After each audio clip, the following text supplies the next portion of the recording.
presidential discussion, Against the Insidious Wiles of Foreign Influence, the Jealousy of a Free People Ought to Be Constantly Awake, moderated by Dr. Savo Kentera.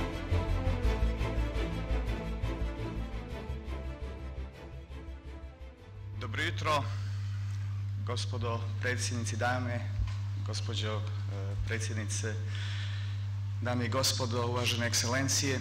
Drago mi je da ste sa nama i drugog dana foruma i da danas imamo zaista izuzetnu čast i veliko zadovoljstvo da ugostimo 3 predsjednika, predsjednicu Kolindu Grabar-Kitarović, predsjednika Pahora i naravno našeg domaćina predsjednika Vujanovića.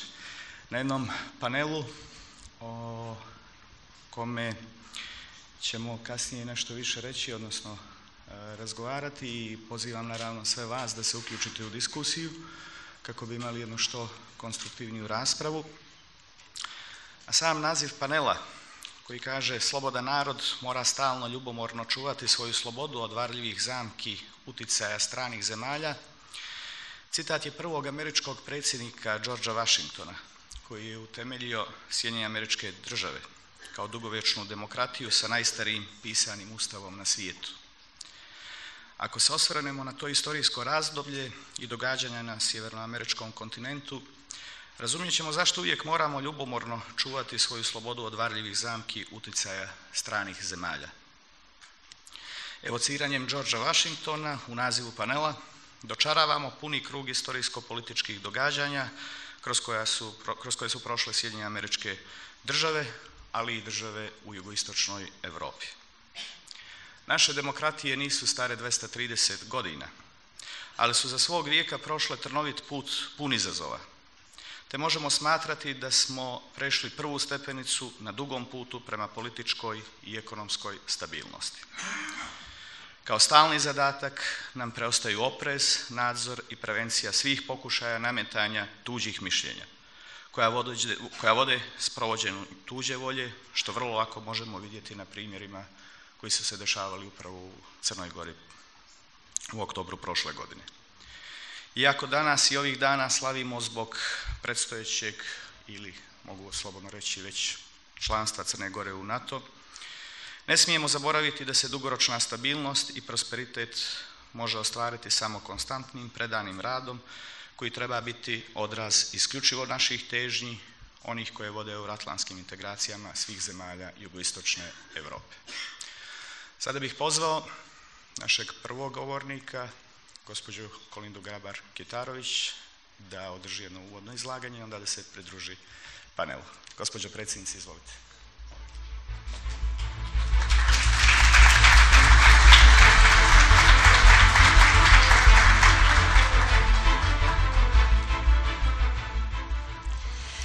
Poštovani gospodine predsjedniče Vujanović, dragi Filipe, poštovani predsjedniče Pahor, dragi Borute, ekscelencije, poštovane dame i gospodo, dragi prijatelji.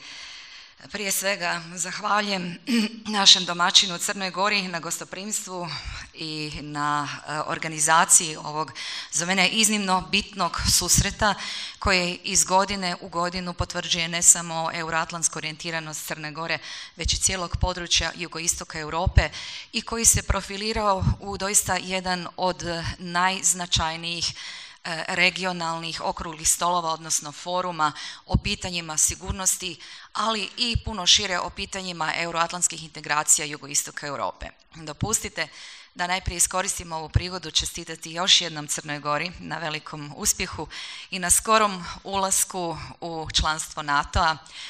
Vidim tu i mnoge dužnosnike koji su i ranije sudjelovali u ne samo argumentiranju euroatlantskog puta Crne Gore, već i u vrlo konkretnoj razradi i provedbi svih onih teških reformi koje ste proveli, koje su iza vas, ali koje su i dalje ispred vas.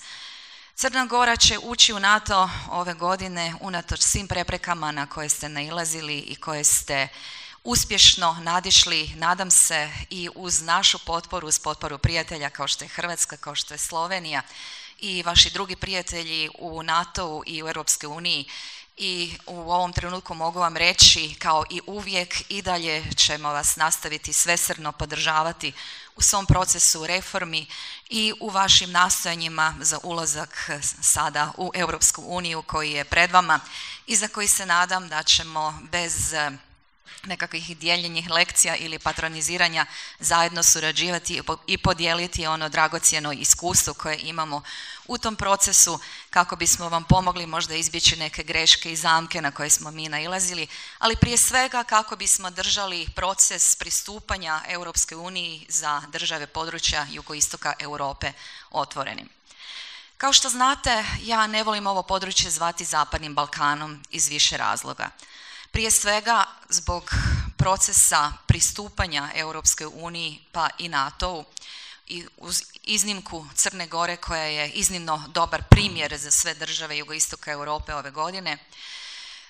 Dakle, uz usporavanje toga procesa, nažalost, javlja se skepticizam i na cijelom ovom području i svojevrsna getoizacija država pristupnica, država kandidatkinja ili one koje će tek postati za članstvo Europske unije i NATO-u.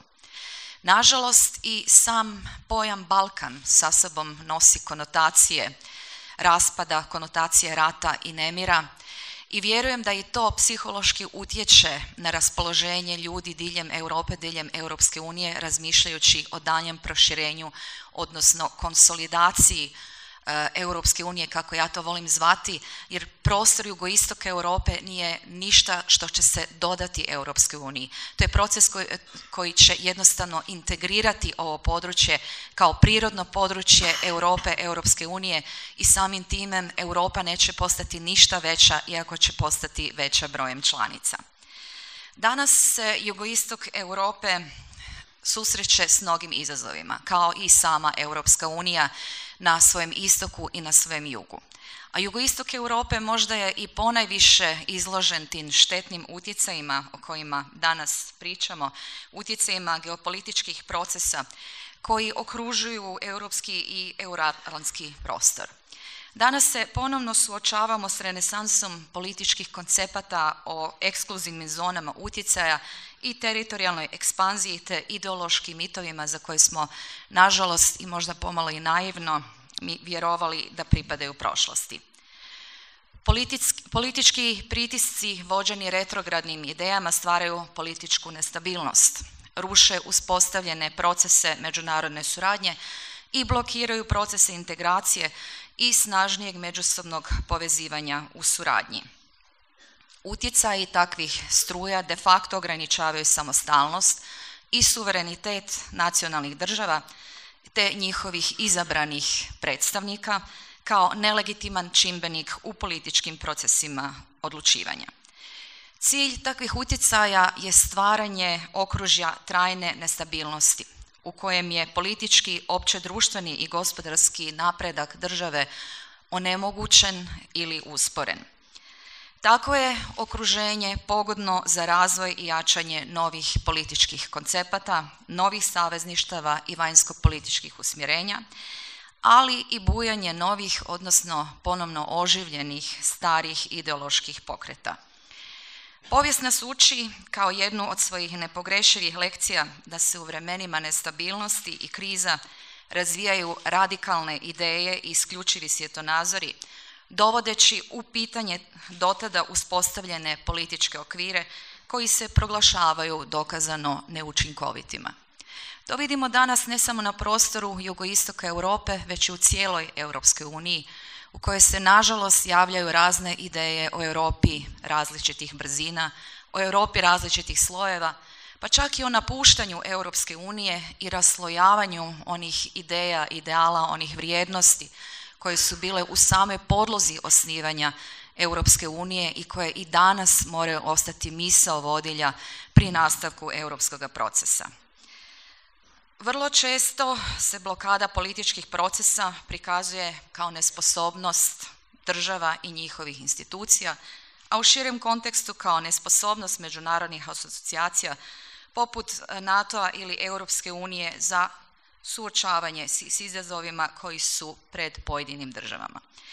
Pa tako, kako bih zaokružila zapravo taj jedan paradoksalni zatvoreni krug u kojem nas strah od nepoznatog i nestabilnosti ponekad tjera upravo prema onim idejama koje takvu nestabilnost stvaraju, htjela bih pozicionirati, zapravo prepoznati sličnosti i podudarnosti onoga što se događa na jugoistoku Europe sažeto u 3 točke, odnosno 3 koraka. Prvo, narušavanje povjerenja u političke sustave i njihovo vanjsko političko pozicioniranje.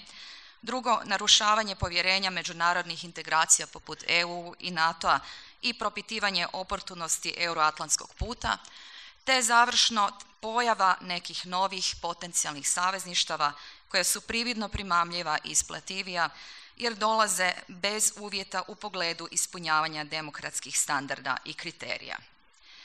S ovime smo se suočavali u posljednjih 25 godina, ponekad su ti procesi bili snažniji, ponekad su bili jači, međutim u tih proteklih 25 godina postojala su dakle nastojanja vraćanja procesa političkog razvoja i emancipacije država jugoistočne Europe na početne položaje, ali isto tako i pokušaja izoliranja stvaranja otoka i uvlačenja u neke druge asocijacije koje nisu sukladne euroatlantskoj perspektivi za koju su se odlučile države jugoistoka Europe. Što i kako dalje? Pogledajmo konkretno.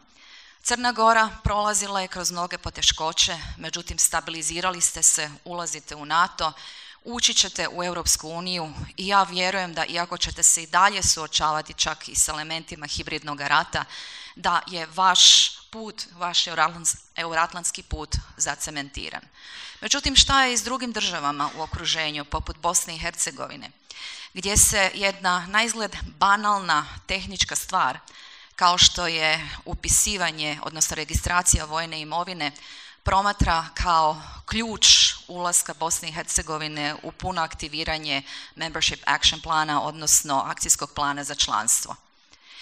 Ključ koji je dan u ruke onim silama i snagama i unutar i izvan Bosne i Hercegovine kako bi zadržavali tu državu, pokazali nesposobnost njenih institucija za rješavanje tih problema, a istovremeno i nesposobnost NATO-a i Europske unije da bi iznašli rješenje kako pomaknuti državu prema naprijed. Naravno, rješavanjem pitanja registracije vojne imovine preostat će mnoga druga pitanja koja će trebati rješavati u Bosni i Hercegovini. Ali ono što je iznimno bitno, da svi mi podržimo institucije Bosne i Hercegovine čvrsto i odlučno u njihovoj namjeri i odluci na putu euroatlantske integracije, jer vakuum koji je sada stvoren praktički nedostatkom interesa Europske unije pa i NATO-a za stanje u toj državi ispunjava se raznim utjecajima trećih država i trećih snaga koje vuku Bosnu i Hercegovinu u suprotnom pravcu. Makedonija isto tako, naizgled banalno pitanje rješavanja imena dovelo je zemlju u stanje danas pune političke krize. Iako da, stojim na poziciji da moramo inzistirati na ispunjavanju kriterija, ipak treba gledati i koje su posljedice naših akcija i kako, na koji način možemo pridonijeti da se ta pitanja razriješe. Isto tako pitanje Kosova, Albanije, Srbije i drugih država u našem okruženju. Put naprijed po meni je svakako put euroatlantskih integracija, članstvo u Europskoj uniji i NATO-u koji ne smije biti samo tehnička vježba, već i politički proces u kojem treba sagledavati svu složenost događaja na ovome prostoru. I na posljedku samo da kažem da već godinama upozoravam na procese koji se događaju, koji se marginaliziraju, koji se ignoriraju ovdje na jugoistoku Europe. Ako se osvrnemo nekoliko godina unazad kad smo ovdje imali sastanak procesa Brdo Brijuni ili ako se osvrnemo čak i na prošlogodišnju konferenciju, odnosno Forum to be secure, vidjet ćemo koliko je stanje na prostoru jugoistoka Europe degradiralo, koliko se vratilo unazad. Dakle, naša je obveza uvjeriti i Europsku uniju i NATO da vrati pozornost na ove prostore.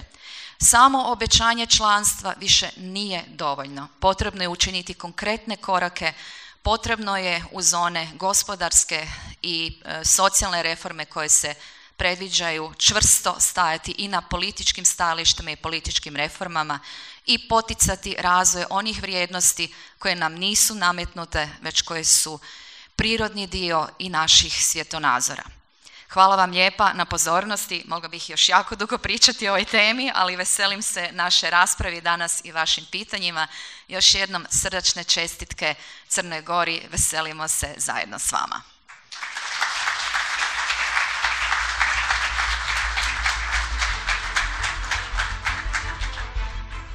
Zahvaljujem predsjednici Grabar-Kitarović na ovom jednom izuzetnom uvodnom izlaganju.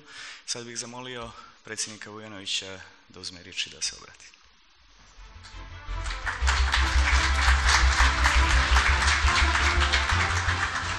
Uvažena predsjednica Republike Hrvatske Grabar-Kitarović, draga Kolinda, uvaženi predsjedniče Republike Slovenije, gospodine Pahor, dragi Borute, visoke zvanice vaše ekscelencije, učesnici foruma. Ja želim prije svega da čestitam Atlantskom savezu na organizaciju ovog foruma, na tako uspješnim i uglednim učesnicima koji su bili na njemu i na sjajnim porukama koje su upućene. Želim da čestitam na odabiru trenutka za ovaj forum, jer je on neposredno prije punopravnog članstva Crne Gore u NATO-u i nakon godine dana u kojoj se nije moglo naslutiti da će se sve ovo dešavati i da će Crna Gora biti u NATO-u. U skladu sa naslovom ovog foruma mogu da kažem da je u protekloj godini Crna Gora dobila garanciju slobode i dobila garanciju trajanja i mogućnost partnerstva sa euroatlantskim partnerima koji će obezbijediti kvalitetan ekonomski razvoj, koji će obezbijediti politički ugled Crnoj Gori i koji će obezbijediti za dobro svih građana Crne Gore njen razvoj. Od maja prošle godine počela je ratifikacija pristupnog protokola. Nije se moglo prognozirati da će svih 28 država da samo godinu dana ratifikovati protokol. Nije se moglo prognozirati da će stvoriti uslovi da se krajem ovog mjeseca Crna Gora promoviše u punopravnu članicu NATO-a. Želim i ovom prilikom da zahvalim svima koji su tome pomogli. Želim da zahvalim prijateljskoj i susjednoj Hrvatskoj koja je dala veliki doprinos u tome, da zahvalim posebno na važnom dijelu naših zajedničkih aktivnosti promocije Crne Gore u međunarodnim mirovnim misijama. Radili smo vrlo pažljivo, vrlo dugo ovdje i u Hrvatskoj. Pripreme za naše mirovne misije, učestvovali zajedno u Afganistanu u vrlo važnoj i vrlo osjetljivoj misiji. Imao sam zadovoljstvo u posjeti Afganistanu u jednoj kasarni u kojoj smo bili zajedno sa hrvatskim vojnicima, da se uvjerim da je to istinsko partnerstvo, da je to zajedničko djelovanje, da je to posvećenost dvije vojske u korist mira u Afganistanu i u korist dobre poruke i da se sa ovog prostora može dati doprinos tom miru. Želim da iskažem veliku zahvalnost prijateljskoj Sloveniji, koja je 4 godine bila kontradržava za pristup NATO-a, koja je od naše nezavisnosti imala snažnu ekspertsku pomoć u Ministarstvu odbrane i u svim strukturama u kojima su osvajali standardi NATO-a i koja je prva država Europske unije koja je ratifikovala protokol o pristupanju, koja je dala snažan podstrek da se taj protokol jednom dobrom dinamikom ratifikuje i ukazala na značaj potrebe brze ratifikacije, ne samo za članstvo Crne Gore, nego i za doprinos stabilnosti našem regionu, a i za vrijednosti NATO na ovom prostoru. Mi smo uvijek NATO doživljavali kao našu veliku istorijsku obavezu i kao veliku garanciju trajnog obezbeđenja slobode i trajne stabilnosti Crne Gore. Nikada NATO nije bio protiv bilo koga. On je uvijek bio za interes Crne Gore, interes regiona, interes svih građana Crne Gore i regiona. Mi smo pristupajući NATO izvršili našu ustavnu obavezu i to ustavnu obavezu ne iz bilo koje skupštine, nego iz ustavotvorne skupštine Crne Gore i ne po bilo kojoj većini, nego po dvotrećinskoj većini te skupštine i ne po bilo kom pitanju, nego po strateškom pitanju pristupanja NATO-u i Europskoj uniji. Mi smo također izvršili obavezu koju je nosila naša geografska pozicija. Mi smo na Jadranu i bili smo jedina država na Jadranu koja je van NATO-a. Mi smo na Mediteranu, na sjevernoj obali Mediterana i od Španije i Portugalije do Turske jedina država van NATO-a i po prirodi našeg geografskog položaja mi pripadamo evroatlantskim vrijednostima i euroatlantskim integracijama. Mi smo izvršili tu obavezu znajući kakva je prošlost ovog regiona. Prošli vijek sa 5 ratova, 2 balkanska, 2 svjetska, od kojih jedan počeo na ovom prostoru i rat u povodu raspada bivše Jugoslavije. Obzirom na broj stanovnika sa najviše stradalih u Europi, sa najviše razaranja, sa najviše izbjeglica. Bez trajne stabilnosti nema budućnosti ovog prostora, a te trajne stabilnosti za Crnu Goru nema bez NATO okvira. Zato je NATO vrijednost, posebna vrijednost Crne Gore i mi smo ponosni da je u ovoj godini to shvaćeno od svih država NATO-a i ratifikacija završena. Konačno, Crna Gora sa NATO-om dobija mogućnost bržeg ekonomskog razvoja. On daje nove ekonomske šanse, on daje priliku za nova partnerstva, on daje mogućnost za nove investicije, on daje priliku za novu turističku ponudu i valorizaciju vrijednosti kulture Crne Gore, on povećava rejting kreditni ove države i on daje šansu sve ono što su izazovi NATO-a da valorizujemo u ekonomskim vrijednostima Crne Gore. I konačno daje mogućnost za bolju političku prohodnost i veći ugled Crne Gore i kroz to što je za nas vrlo važno ubrzanje procesa evropske integracije. Nakon ulaska u NATO mi smo značajno bliži Evropskoj uniji, ovo je novi postrek za Evropsku uniju, ja sam siguran, budući u Crnoj Gori i Evropskoj uniji postoji konsenzus, da će se udružiti snage da se ubrza proces Evropske unije, a prisustvo Evropske unije na ovim prostorima je također jedna od garancija stabilnosti. Mi se najlakše dogovaramo o onim pitanjima koja su pitanja pristupa Evropskoj uniji. Ja sa posebnim zadovoljstvom i tu se zahvaljujem Hrvatskoj i Sloveniji, cijenim naš proces Brdo-Brijuni koji je pokrenuo berlinski proces i koji je jedan novi pogled Evropske unije na prostor Balkana. Novi pogled u potrebi da se intenzivira proces integracija i novi pogled u odnosu na potrebu da se pomogne infrastruktura, posebno u dijelu saobraćajne i energetske i da se kroz infrastrukturu i rješavanje tih pitanja mi dalje povežemo. U skladu sa ovim naslovom i onim što sam rekao, ovo nije proces protiv bilo koga.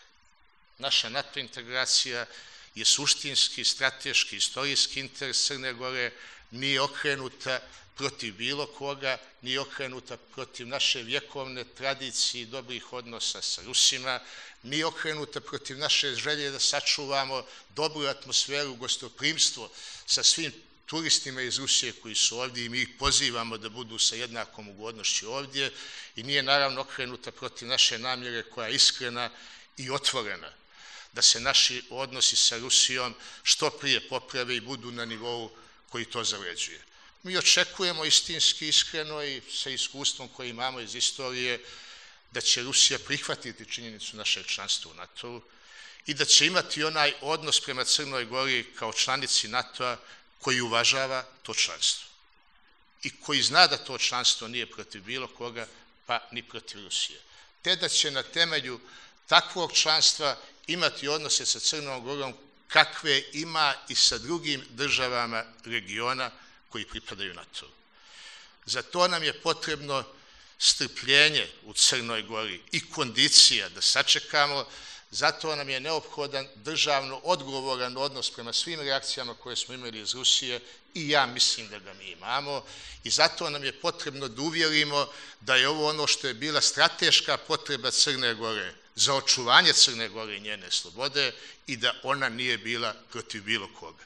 Vjerujem da će to biti tako, Crna Gora ima strpljenje za to i ja sam ubijeđen da će naše članstvo u NATO definitivno nakon nezavisnosti biti najveća tekovina Crne Gore. Hvala vam.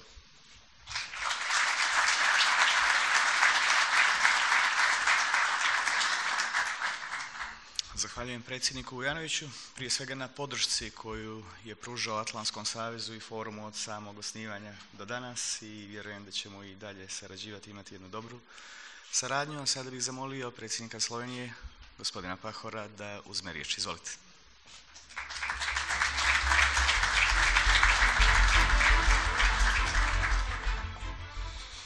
Poštovana predsjednica, draga Kolinda, poštovani predsjednik, dragi Filipe, dame i gospodo.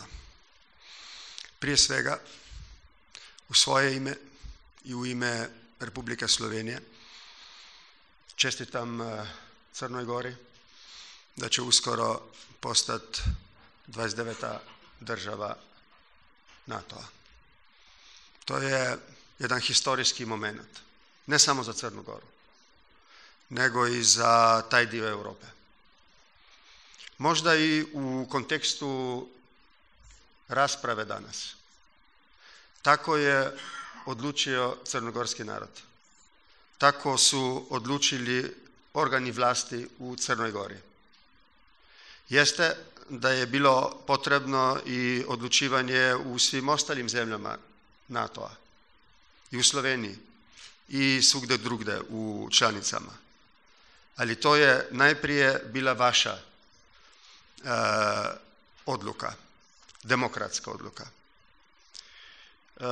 Mislim da je svima jasno da 10 godina nazad malo nas bi bilo onih koji bi rekli da će Crna Gora 2017. postati članica NATO-a. Mislim da je to vrlo, vrlo dobar i optimistički signal za mir i stabilnost na Zapadnom Balkanu. Daleko od toga da je to dovoljno, daleko od toga da je to sve, ne, ali moguće je. To je znak da su stvari moguće. Mislim da je to od vrlo bitnog značaja za jednu samoupozdanost zemalja u toj regiji da bez obzira na poteškoće u Europskoj uniji, u NATO, u međunarodnoj zajednici, da je moguće ići preko prepreka i doći do jedne stabilnosti koja je zapravo jedan uvjet društvenog razvitka. Prije 10 godina čovjek bi rekao da je Crna Gora u jednoj zoni koja bi bila smatrana interesnom zonom Ruske federacije. Unatoč tomu, zbog odluke crnogorskog naroda, zbog odluke crnogorskih vlasti i zbog odluke NATO-a koja je bila od velike važnosti da ne promaši taj moment, ipak demokratskom procesu Crna Gora je došla do momenta kada će postati članica NATO saveza. Kad je to prije godinama počelo, trebam reći, kao predsjednik Slovenije bio sam vrlo aktivan u tome da bi uz Crnu Goru išla u taj proces i Bosna i Hercegovina. Ni NATO, ni Bosna i Hercegovina nisu tako odlučili. Ako bi ove godine dviju države u tom dijelu Europe postale članice NATO saveza, Crna Gora i Bosna i Hercegovina, to bi zaista bilo od velike važnosti. Isto tako važi za Makedoniju. Ja sam mojim dragim makedonskim prijateljima više puta rekao da mi je apsolutno jasno kakvo je osjetljivo pitanje imena, identiteta i tako dalje. Ali da je treba biti u međunarodnoj politici dovoljno fleksibilan, ne na štetu svojih vlastitih interesa, ali dovoljno fleksibilan da se vidi strateške interese iznad nekih kratkoročnih.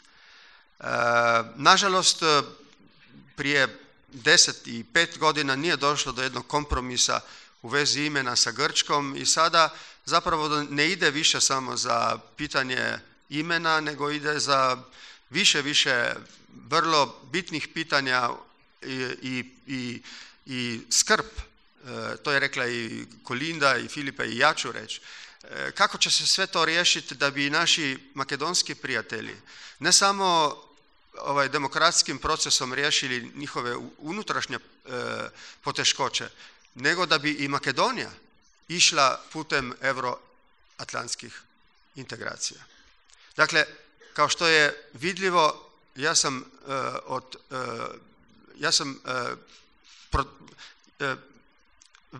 zaista sam ubeđen da je taj proces širenja Europske unije i NATO-a od velike važnosti za mir i stabilnost i blaginju recimo Zapadnog Balkana ili jugoistočne Europe. Ali, znajući da se Europska unija znašla u jednoj institucionalnoj i političkoj krizi, zbog financijske u 2008. i 2009. Zbog migrantske prije nekoliko godina, zbog varnosne, sigurnosne krize, zbog terorizma i svih ostalih razloga, jasno je da proširenje neće ići jednim tokom kao je možda i bilo mišljeno. Ja mojim europskim prijateljima kažem da proces integracije Zapadnog Balkana u Europsku uniju nije tehnički problem, nije tehnički postupak, nego je bitno političko pitanje. Nisam siguran, Kolinda, da si ti nešto isto rekla. Ne? To je treba shvatiti. Kao što je NATO shvatio da ulazak Crne Gore nije samo neko tehničko pitanje. Je bilo, apsolutno, ali prije svega bilo je to političko pitanje, strateško pitanje. To što je znao NATO napraviti u vezi proširenja u Crnu Goru, to mislim da fali Europskoj uniji kad reflektira poziciju na Zapadnom Balkanu.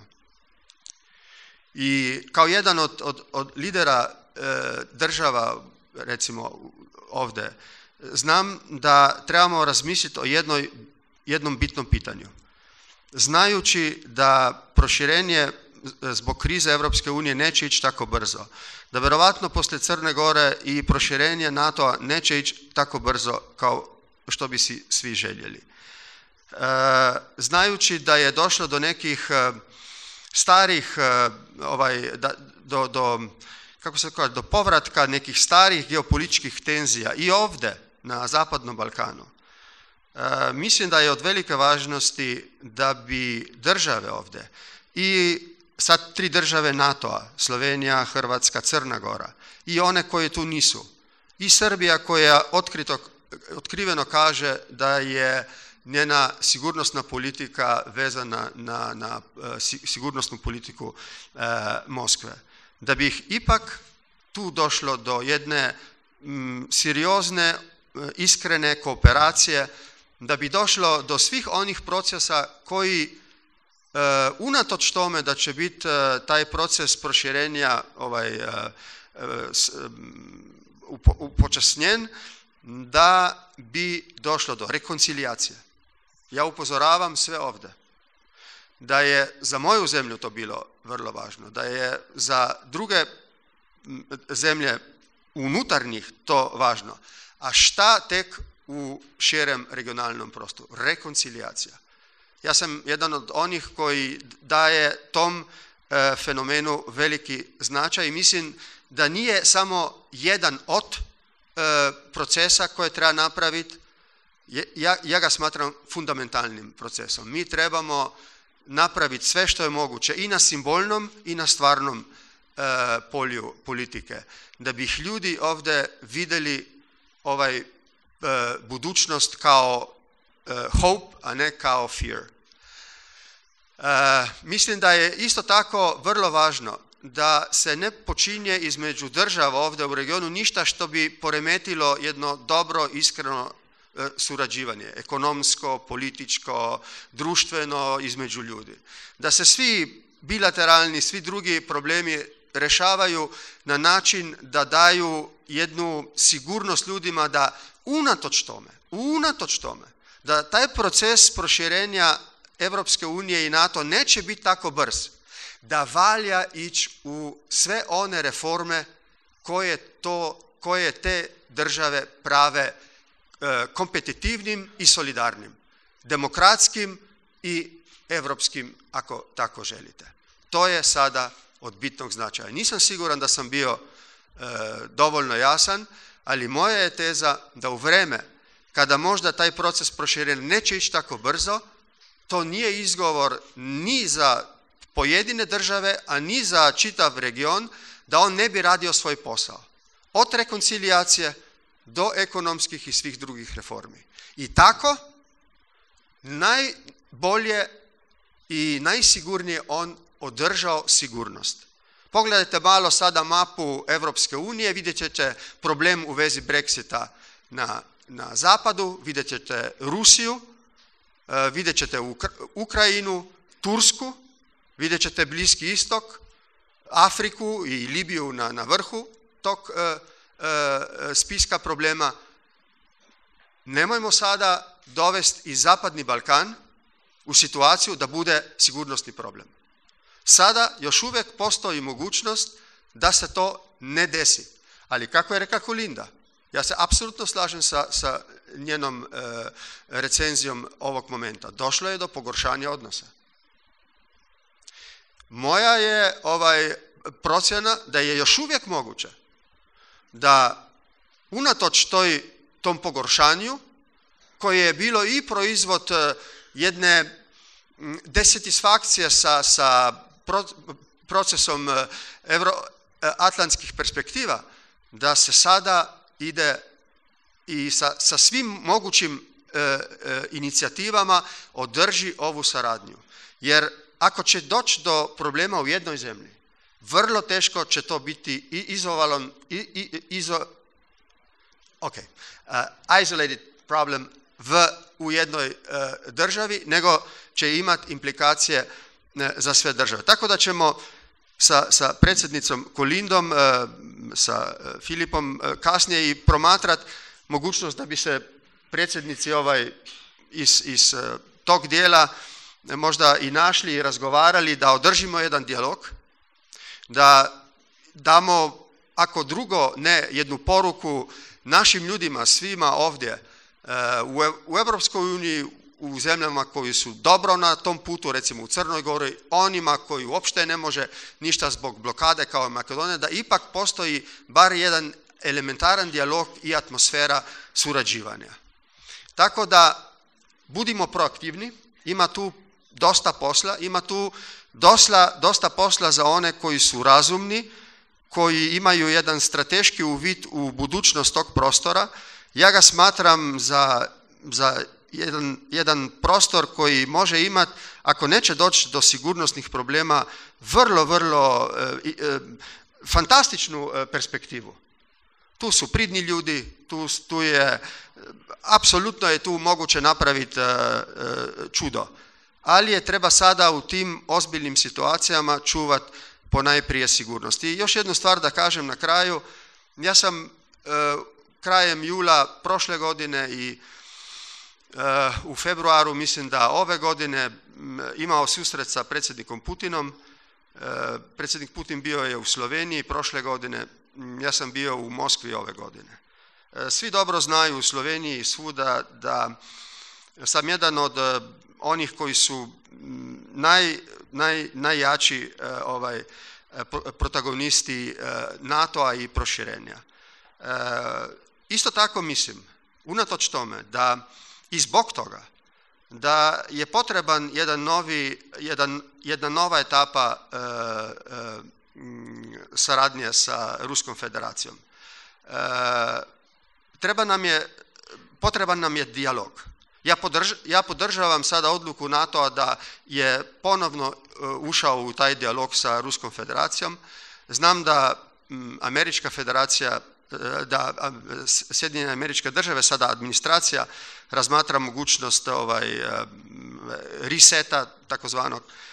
Mislim da je dobro da se održi jedan dijalog. Inače ćemo uz sve ostale probleme koje sam prije rekao, imati tu još taj tradicionalan geopolitički konflikt sa Ruskom federacijom koji je samo slabši, a nije boljši. Tako da treba naći neki dogovor, za početak neki dijalog, a onda dogovor o tome da su sve zemlje na kraju kraju suverene i da imaju pravo da odlučuju o svojoj vanjskoj i varnostnoj sigurnosnoj politici.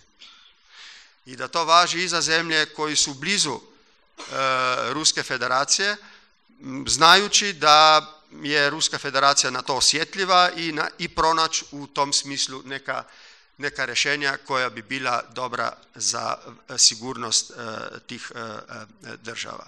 Tako da skratim na kraju, dijalog, proširenje, u to vrijeme kada proširenje neće biti tako brzo, suradnja, dajanje jednog signala ljudima da se ipak može i pažnja međunarodne zajednice da se ne podcjenjuje mir i sigurnost na Zapadnom Balkanu ili jugoistočnoj Europi. Sada postoji mogućnost da se on zadrži, ali treba raditi zajedno. Hvala.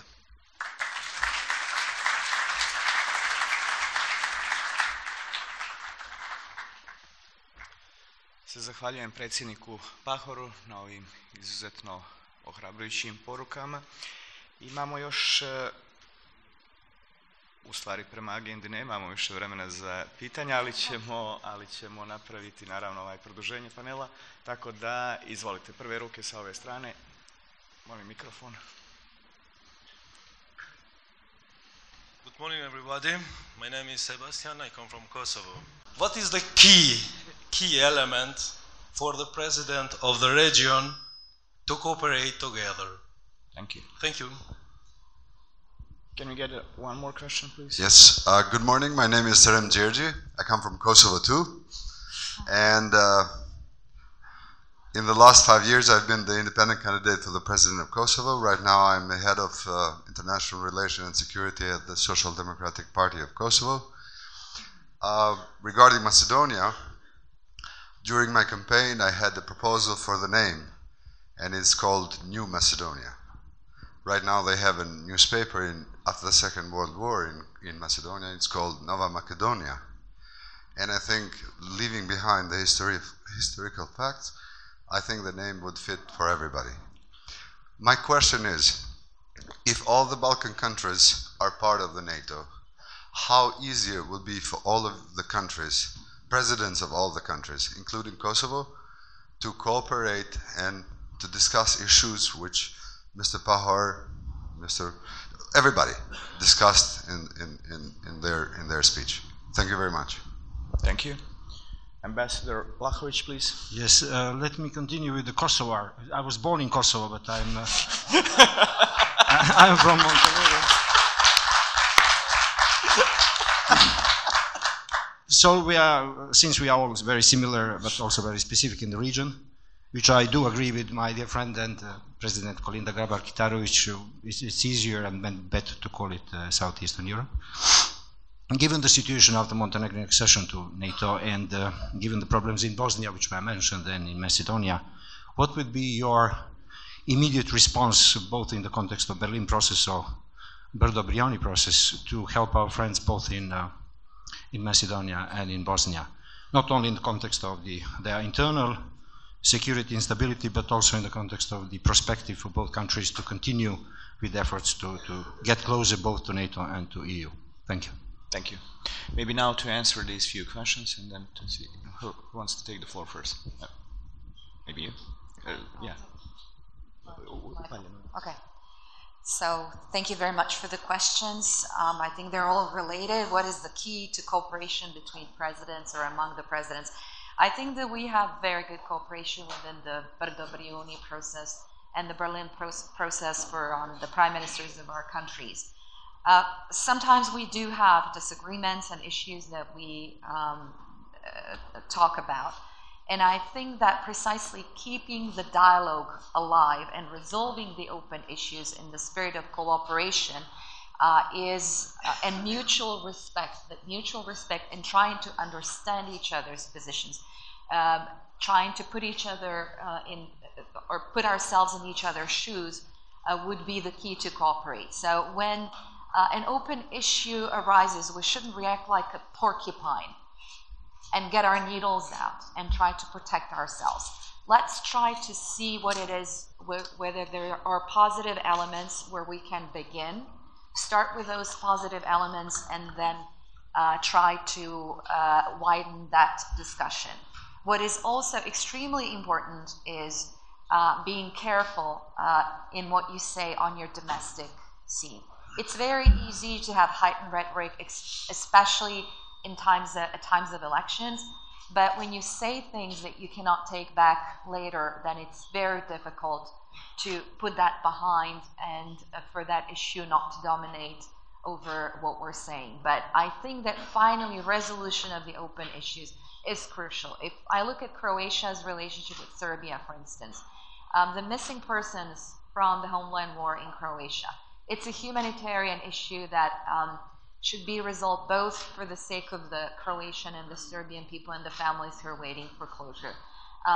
Border issues and all that, so that we can prove to the European Union that all of us together, so our neighbors in Southeast Europe who are prospective member countries of the EU and NATO, that we will not bring in additional problems, but that we will cooperate together, that we will emanate the same kind of cooperation that we will nourish here in the European Union as well. Although, mind you, unfortunately, the EU is in a bit of a trouble when it comes to mutual understanding, solidarity, and keeping focus on the goals, on the values that underlie the European project. I think the situation is getting a little bit better, but of course I'm very much upset by conversations of a multi-tier, multi-speed Europe, and especially by the barbed wire fences that have been raised across the European Union. I think we've taken a huge step back, and we need, through dialogue, cooperation, and mutual respect, and understanding each other's positions, continue forward. Now, if we were all member states of NATO, of course, it would give us an opportunity to sit around that round table in Brussels and to discuss issues before they become problems, before they flare up into problems. After all, there is Article 4 of the Washington Treaty, which gives the right to every single country to call for consultations if they think that their security is in danger. There's always the possibility of evoking Article 5, but if we're members of the same alliance, with the cooperation of our friends, we can resolve those issues. And through Croatia's experience, I can tell you that when we realize that cooperation with the international community and with our neighbors can be constructive, and that is not aimed against us, but at assisting us in helping to solve the issues within the country, helping move the reforms forward, and perhaps maybe see or realize the problems that we have not been able to see ourselves, because sometimes you're involved in your own little world and you can't look out of the box. So cooperation with the international community and mediation by friends and allies around the same table would be extremely important for the whole area of Southeast Europe. Now, Serbia has declared that they do not want to become a member state of NATO, but I do hope that that will change sometime in the future. Yes, it's a legitimate thing for everyone to develop their relationship with the Russian Federation, and I agree completely with Pahor. We need to redefine that relationship with the Russian Federation. We need to be clear on what we want and what we expect, and I think that the Russian Federation needs to be clear on what their goals are, because after all, they should be the safekeepers of the Dayton Peace Accords in Bosnia and Herzegovina, as well, together with the rest of us. And the last question on Macedonia and Bosnia and Herzegovina, certainly, yes, the disillusionment with the EU accession process has in part caused the instability of the internal situation. But one or any single country can never blame external processes completely for the instability within their own country. Yes, there are forces at play who are, as I said in my opening remarks, to create constant instability, to prove that the countries are not ready and that NATO and the EU are not capable of resolving these problems, and therefore they cannot become member states of the European Union or NATO. And this is why we have to stick together and fight for the right of every single country to choose their own future, to take that political decision, to take that crucial decision that Montenegro has taken, These decisions have been expressed for a number of years now, again with the slowing down of the accession process. Unfortunately, we've also seen slowdown and even backtracking in internal reforms. And we see some of the internal forces that have sort of dug out their positions, and they're not willing to compromise. And without compromise, there is no solution to any conflict or any open issue. Thank you. Thank you. President Vujanović, would you like to add something?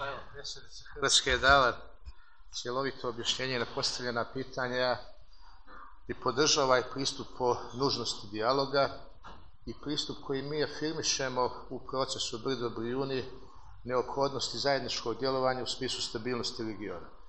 Ja istinski mislim da je to izuzetno jedan proces koji je pokrenuo berlinski proces i koji je fokusirao Europsku uniju na ovaj prostor na najbolji mogući način. Šta je po mom doživljaju bila posebna vrijednost tog procesa? Što su obezbijeđeni visoki zvaničnici Brisela i predsjednici važnih europskih država kao učesnici tih samita i svjedoci zbivanja u našem licu.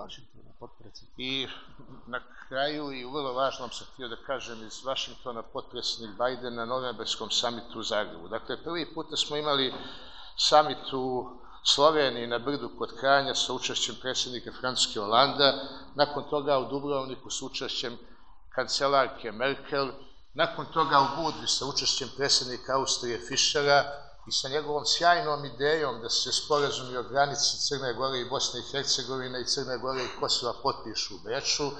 I u novembru 2015. godine također sjajan samit u Zagrebu koji je organizovala predsjednica Grabar-Kitarović, na kojoj je učestvovao potpredsjednik Sjedinjenih Američkih Država Joseph Biden, i zajedno sa predsjednikom Pahorom smo organizovali jedan sastanak koji imao jasan pristup potrebi za Crnu Goru važnoj, da svi oni koji su u NATO podrže NATO integraciju Crne Gore, a da oni koji nijesu u NATO razumiju tu potrebu Crne Gore kao njeno suvereno pravo. I upravo je takav sadržaj bio naše deklaracije iz Zagreba. Mislim da je važno da je u berlinskom procesu Europska unija se fokusirala na to da se infrastruktura podrži i pomogne, da se resursi Zapadnog Balkana ili Balkana maksimalno iskoriste i da kroz to budemo svi zajedno fokusirane na ubrzane europske integracije. Mislim da je dijalog nužan.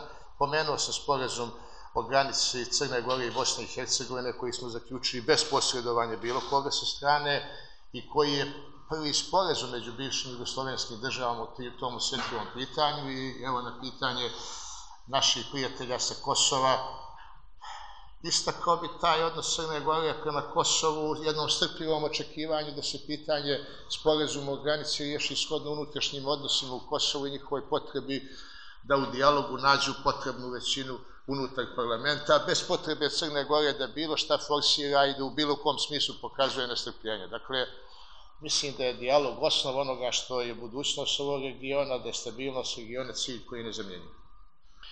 Zahvaljujem predsjedniče Vujanoviću. Predsjedniče Pahor, imate vi nešto da dodate? Okay, let me repeat, my dear colleagues, the dialogue is the answer.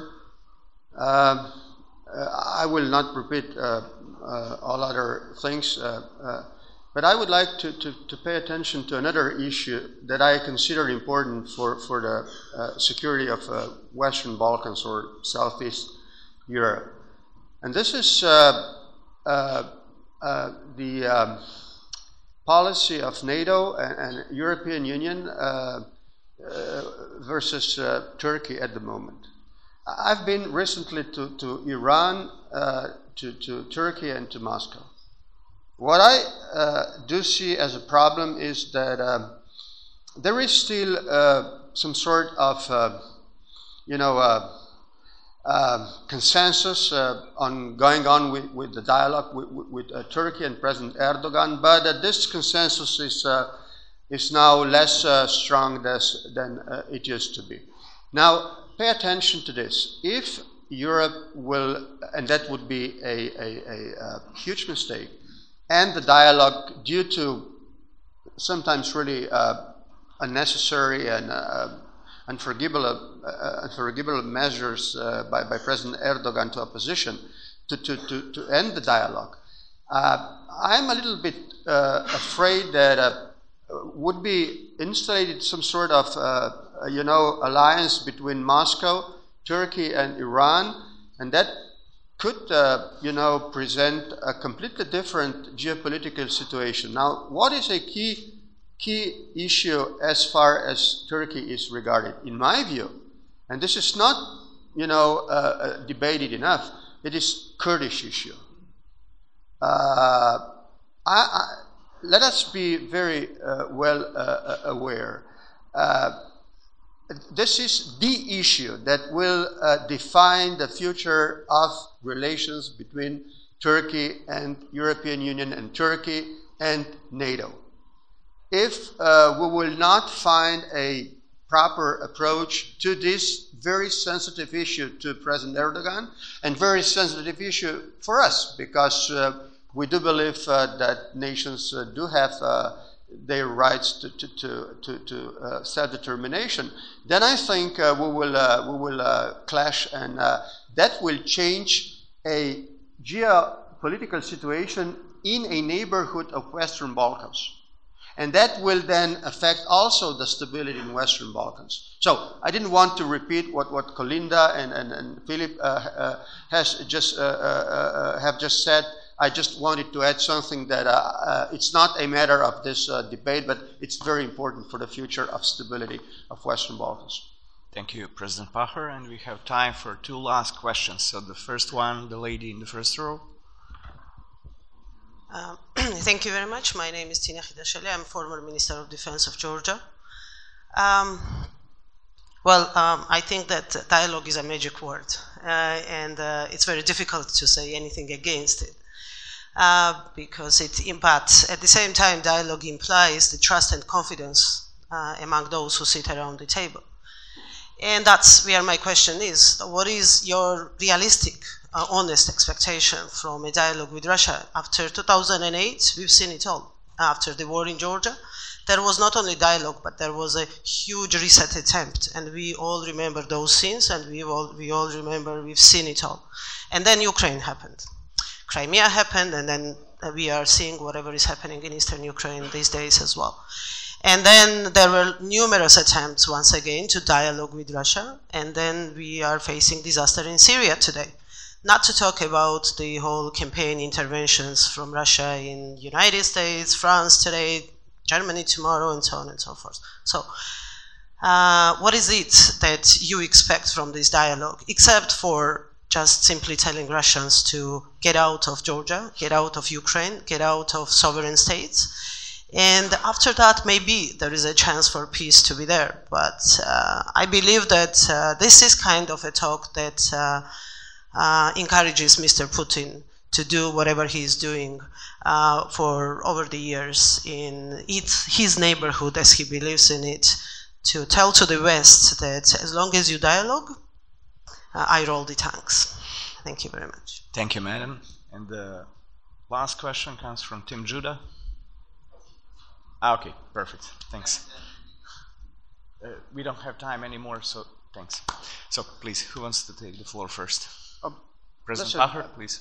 As far as Russia is concerned, my reflection on this issue is that there is complete lack of confidence between Moscow and Kiev, and Moscow and Brussels, and Moscow and Washington.